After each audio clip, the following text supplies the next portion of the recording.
CMA final SFM paper को लेकर थोड़ा सा मन में डर आ रहा है स्टूडेंट्स के बीच में कि जून 26 का एग्जाम कैसा होने वाला है। हाल में सीए फाइनल एएफएम का पेपर जो है वो काफी टफ आया, तो ऐसा लग रहा है लोगों को कि क्या हमारे साथ भी ऐसा हो जाएगा, तो हम क्या करेंगे। तो आइए इस डर को मिटाते हैं। इस वीडियो में आपको स्टेप बाय स्टेप समझाते हैं कि आपको कैसे इस डर के ऊपर काबू पाना और आपको क्या स्ट्रेटजी बना के चलनी है और हम आपको और कैसे हेल्प कर सकते हैं इस पेपर के लिए। दोस्तों, वीडियो शुरू करने से पहले आपसे एक रिक्वेस्ट है कि आप प्लीज इस चैनल को सब्सक्राइब जरूर कर लें। आपके लिए सिर्फ एक लाइक और सब्सक्राइब बटन जो है वो हमारे लिए एक गेम चेंजर हो सकता है। हमें इसी लाइक और सब्सक्राइब से मोटिवेशन मिलता है कि हम आगे भी और भी वीडियोस बनाते रहें और YouTube हमारे कंटेंट को फिर रेलेवेंट समझकर और भी लोगों तक पहुंचाता है। तो अगर आप इसे सब्सक्राइब करेंगे तो आपके कारण और भी किसी का भला हो सकता है और हम हमारे मोटिवेशन को लेकर यहाँ पर लगातार वीडियो आपके लिए बनाते रहेंगे। तो दोस्तों, सीएमए फाइनल एसएफएम पेपर आपका यूँ तो हमने एबीसी एनालिसिस में पूरा डिस्कस किया था। अगर आपने वीडियो नहीं देखा है तो आप वो ज़रूर से देखिएगा। बट इसके बाद भी एक बार और क्लटर फ्री थोड़ा सा यहाँ पे फोकस करते हैं कि आपको पेपर में मिलने वाला 30 मार्क्स का एमसीक्यू, ठीक है, उस 30 मार्क्स के एमसीक्यू में 9 प्रैक्टिकल क्वेश्चन और 6 थ्योरी क्वेश्चन ऑन एवरेज आते हैं।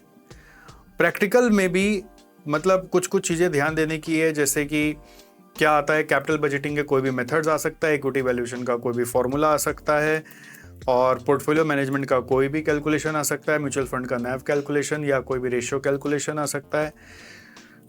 डेरिवेटिव्स में ऑप्शन ग्रीक से कई बार क्वेश्चन आ रहे हैं, और थ्योरी में efficient market hypothesis, digital finance, technical analysis का फॉर्मूला कोई इंडिकेटर का लेकर कैलकुलेशन पूछ रहा है, सिक्योरिटाइजेशन और फंडामेंटल एनालिसिस जैसे चैप्टर से क्वेश्चन पूछ रहा है।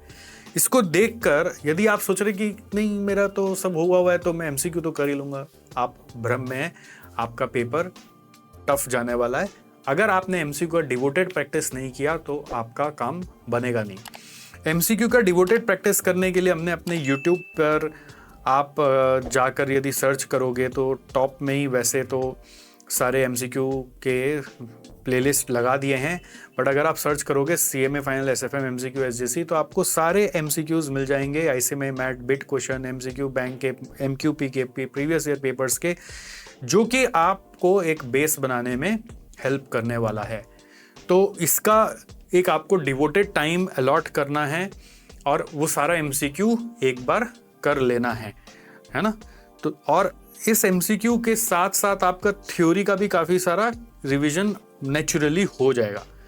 सेकेंडली, अब हम डिस्क्रिप्टिव क्वेश्चंस में अगर आते हैं तो डिस्क्रिप्टिव क्वेश्चन में देखिए एक पैटर्न आपको दिखाते हैं। क्वेश्चन नंबर 2AB जो होता है ना, वो कैपिटल बजटिंग और लीजिंग से आता है। 3AB जो होता है risk analysis and capital budgeting और इक्विटी वैल्यूएशन से आता है।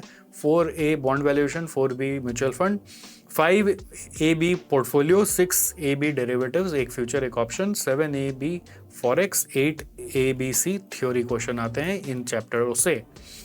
तो अब चाहे जैसा भी हार्ड पेपर आ जाए, थ्योरी अपना जगह बदलता नहीं है, और थ्योरी से जो क्वेश्चन आता है वो सीधा सीधा क्वेश्चन आता है, इसमें कोई डिफरेंट है ही नहीं।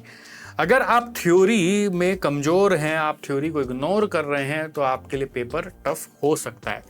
बट अगर हम इस तरह से स्ट्रेटजी बना के जाएं कि हम थ्योरी को एक इम्पोर्टेंस दे दें अलग से, तो नेचुरली पेपर हमारे लिए थोड़ा कम डिफ़िकल्ट होगा।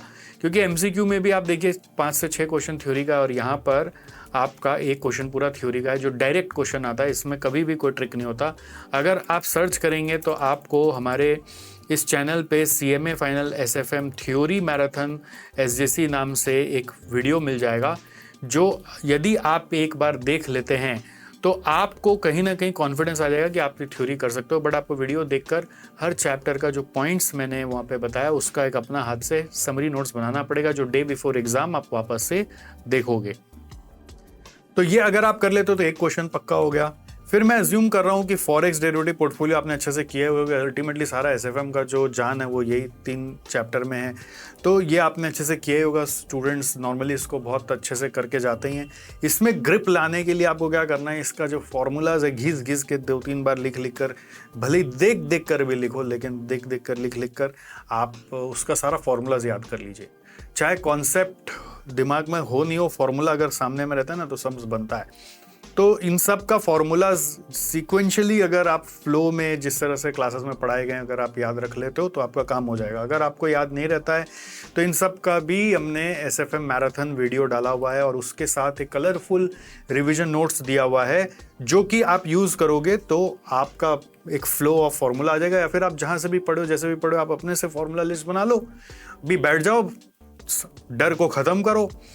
अब इसके बाद देखो नेक्स्ट क्वेश्चन जो करना है हिसाब से आपका 1 2 3 4 क्वेश्चन हो गया, आपको 5 क्वेश्चन करना है। तो फिफ्थ क्वेश्चन नंबर 3 मेरा रिकमेंडेशन है जिसमें रिस्क एनालिसिस, कैपिटल बजटिंग और इक्विटी वैल्यूएशन का क्वेश्चन आएगा। रिस्क एनालिसिस, कैपिटल बजटिंग मतलब हम लोगों को यहाँ पर simple best scenario, worst scenario, most likely scenario पे कैलकुलेशंस पूछेंगे या एसडी निकालने बोलेंगे या फिर आपको सेंसिटिविटी एनालिसिस करने बोलेगा या फिर आपको सिमुलेशन करने बोलेगा या फिर आपको डिसीजन ट्री बनाने बोलेगा या फिर एक्सपेक्टेड वैल्यू निकालने बोलेगा। और वो सब मैनेजेबल है, उसके सिंपल क्वेश्चंस आते हैं। अगर आप थोड़ा भी कैपिटल बजटिंग जानते हैं तो आप आराम से इसको ग्रैब कर लेंगे।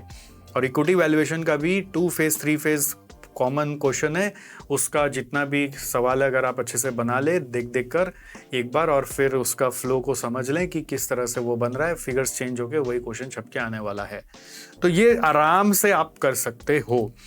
रहा बात क्वेश्चन नंबर 2 और 4 का, तो 4 में एक क्वेश्चन हर बार देखा जा रहा है, 4A बॉन्ड वैल्यूएशन पे आ रहा है और हर बार उसमें से कुछ अलग ही आ रहा है जिसको ट्रैक नहीं कर पा रहे हैं, हर बार एक नया क्वेश्चन डाल रहे हैं। तो वो हो गया तो हो गया, नहीं हुआ तो ठीक है, बट 4 भी मैनेजेबल है। बट 4 करने का मतलब ये कि आपको एक क्वेश्चन का रिस्क तो लेके चलना पड़ेगा। और नॉर्मली एग्जाम में जो ट्रिक होता है वो क्वेश्चन नंबर 2 में ज़्यादा डालते हैं। तो 2 को अगर आप बहुत अच्छे से ही प्रैक्टिस करके गए हो, सारा उसका ट्रिक मेथड्स कैपिटल बजटिंग का आपको एकदम उंगलियों पे याद है, सारा उसका जितना भी क्वेश्चन आप बिना देखे बनाए हो और आपका ऑलमोस्ट 70-80% बन जाता है। वही हाल लीजिंग में, अगर आपका कैलकुलेशन में एरर नहीं होता और आप उसका टेबल वगैरह प्रॉपर बिना एरर के हर बार एक्यूरेटली बना लेते हो तो ये आपको हाथ लगाना है, नहीं तो उसको थोड़ा सा साइड रखना है। उसका जो नॉलेज है उससे हम लोग MCQs में जो है वो काम कर लेंगे, बट मेन क्वेश्चन में 2 को हटाएंगे और 4 को हटाएंगे तो बाकी सब आराम से आप कर सकते हो। तो 7 में से 5 करना है, आप आराम से कर लो। एक क्वेश्चन अगर बफर में लेके जाना है तो 4 या 2 जैसा भी आपका कॉन्फिडेंस हो वैसे लेके जाओ। तो आपको क्या होता है ना, फिर पेपर का कोई डिफिकल्टी लेवल अफेक्ट नहीं करता। अगर आप अभी भी लग जाओ, अगर आपको इसमें अपना रूटीन में लग रहा है कि जब SFM पे काम करने का वक्त आए तो ये फ्लो में लग जाओ तो आपका काम हो जाएगा। सबसे पहले एक इंश्योर करो कि फॉर्मूला आप सारा प्रॉपरली अपने हाथों से लिखो। हर चैप्टर का जितना फॉर्मूलाज है उसको एक सीक्वेंस में लिखो जिससे कि एक के बाद एक दूसरा आपको याद आते जाए, ठीक है। और अगर आपका ये नहीं बना हुआ है तो आप इस वीडियो में दिया हुआ मैं एक लिंक दे दूंगा, SFM मैराथन वीडियो है, उसके साथ जो आपका फॉर्मूला लिस्ट है उसको आप ले सकते हो। मतलब उसमें सारा फॉर्मूलाज को हमने हाथ से लिखकर आपको समझाया है तो वो आप ले सकते हो, उससे काम हो जाएगा। थ्योरी मैराथन है, उसका SFM थ्योरी मैराथन वीडियो देखो, बट उसका आपको समरी नोट्स खुद से बनाना पड़ेगा, वो मेरा भी बनाया हुआ नहीं है। अगर आप वो बना लेते हो तो आपका मेजर ये जो 3 चैप्टर से थ्योरी आता है वो थ्योरी कवर कर लिया तो आपको एक एज मिल जाएगा। MCQs में जैसे मैंने बोला SFM MCQ marathon video already YouTube में डाला हुआ है तो इससे आपका काम हो जाएगा। और सुपर 50 अगर आप अभी तक नहीं सुने हैं तो अब कान खोल के सुन लीजिए क्या है ये। इसमें क्या है, हर चैप्टर का हमने कुछ सिलेक्टिव क्वेश्चंस आप क्या इसमें मैट से, पास्ट ईयर क्वेश्चन पेपर से, CA से, वर्कबुक से निकाल लिया है जिससे कि आपको उस चैप्टर का 360 डिग्री सारा टाइप ऑफ क्वेश्चंस मिल जाए। और वो क्वेश्चन नंबर वाइज आपके लिए सजा दिया है, क्वेश्चन भी और आंसर भी दे दिया है। अगर आप उसको लेकर अभी टाइम रहते रहते एक बार प्रैक्टिस कर लेते हैं तो इस बहाने क्वेश्चन के थ्रू आपका पूरा चैप्टर कवर भी हो जाएगा और किस तरह से उसको चुना गया कि क्या पता उसमें से कुछ मैच भी हो जाए। तो अगर मैच हो गया या सेम टाइप भी आ गया तो विन विन ही हो गया ना। तो ये अगर आपको मिल जाए साथ में तो मौजा ही मौजा आपके हो जाने हैं। और उसको बैठ के करना पड़ेगा, अभी टाइम आपके पास जितना है उसमें ये 4 आप कर लेते हैं तो आप अपना पेपर में डिफिकल्टी का लेवल से न्यूट्रलाइज हो जाएंगे, आपको फर्क ही नहीं पड़ेगा किस तरह का पेपर आया है। तो टाइप ऑफ क्वेश्चंस अगर आपके पास नहीं है, आपने अपना लिस्ट नहीं बनाया, तो आपको एसजीसी से बनाया हुआ सुपर 50 जरूर लेना है।